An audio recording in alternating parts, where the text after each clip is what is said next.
입안에도 암이 생길 수 있다는 사실 알고 계신가요? 입안에도 암이 생긴다는 사실이 낯설게 느껴지시는 분들이 많을 텐데요. 실제로 희귀암에 속하는 구강암은 다른 암에 비해 환자 비중이 낮은 편입니다. 전체 암 환자의 2% 수준이지만 흡연율이 높은 우리나라의 경우 절대 무시할 수 없는 질환입니다. 또 치료 시기를 놓치면 발병 후 5년 이내 사망률이 약 44%로 매우 위험한 암에 속하며 치료 후 발음하기가 힘들어지고 얼굴의 외관이 크게 달라질 수 있어 치명적인 암입니다. 오늘은 입속에 보이는 암의 신호에 대해 알아보겠습니다. 건강을 배달해드리는 건강 배달원입니다.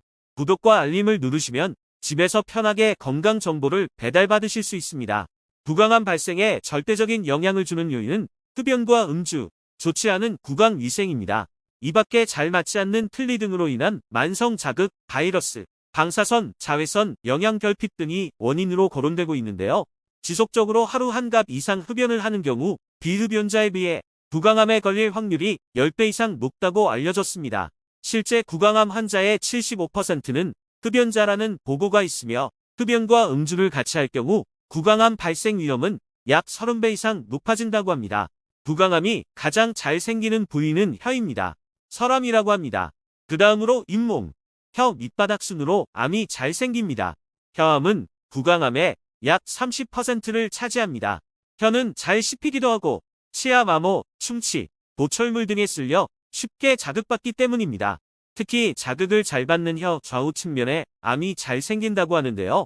혀 위쪽은 자극에 잘 견디는 편이고 혀 밑은 큰 자극을 받지 않도록 가려져 있습니다. 혀의 염증이 지속되고 악화되면 암이 될 수 있습니다. 구강암이 유독 위험한 이유는 발음하거나 씹는데 기능적인 문제가 생길 뿐 아니라 얼굴 형태가 변형돼 심리적인 문제도 발생하기 때문입니다. 또 발견되는 시기가 대부분 말기인 3기, 4기인데요. 5년 생존율이 3기 30에서 50%, 4기 20에서 30%에 불과합니다. 발생 부위에 따라 생존율이 달라지기도 하는데요. 입술에 생긴 암은 조기 발견하면 생존율이 100%인데 뼈까지 침범했으면 생존율이 50%로 크게 떨어집니다. 또 구강암이 경부림프절로 전이되기 전에는 생존율이 70%이지만 전이 후에는 30%로 떨어집니다. 구강암의 총 생존율은 60% 미만으로 정의합니다. 이는 유방암, 자궁암 등의 생존율보다 훨씬 낮은 생존율입니다. 그런데 다행히 구강암은 대부분 유관으로 판별이 가능하다고 합니다. 구강암은 몇 가지 전조 증상을 통해 의심해 볼 수 있습니다. 인후통, 백태, 구강 내 궤양, 목에 멍울이 잡히는 느낌 등이 2주 이상 지속되면 정확한 진단을 받아보는 것이 좋은데요. 특히 입안이 하얗거나 붉은 병변이 생길 경우 더욱 주의가 필요합니다. 구강 내 점막에 지워지지 않는 백색 병소가 있는 것을 백반증이라고 하는데 이는 암으로 진행될 수 있는 초기 구강암일 수 있습니다. 또 입안에 불그스름한 반점이 계속 있는 경우 역시 암이 생기기 전 증상일 수 있어 반드시 정확한 진단을 받아봐야 합니다.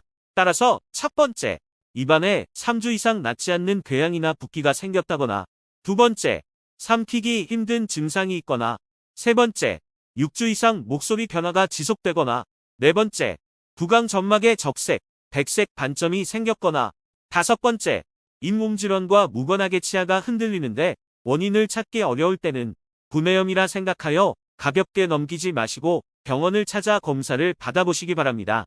특히 입안에 생긴 궤양이 3주 이상 지속되면 병원을 찾는 게 필수입니다. 일반적인 구내염은 일주일에서 열흘이면 보통 사라지기 때문입니다.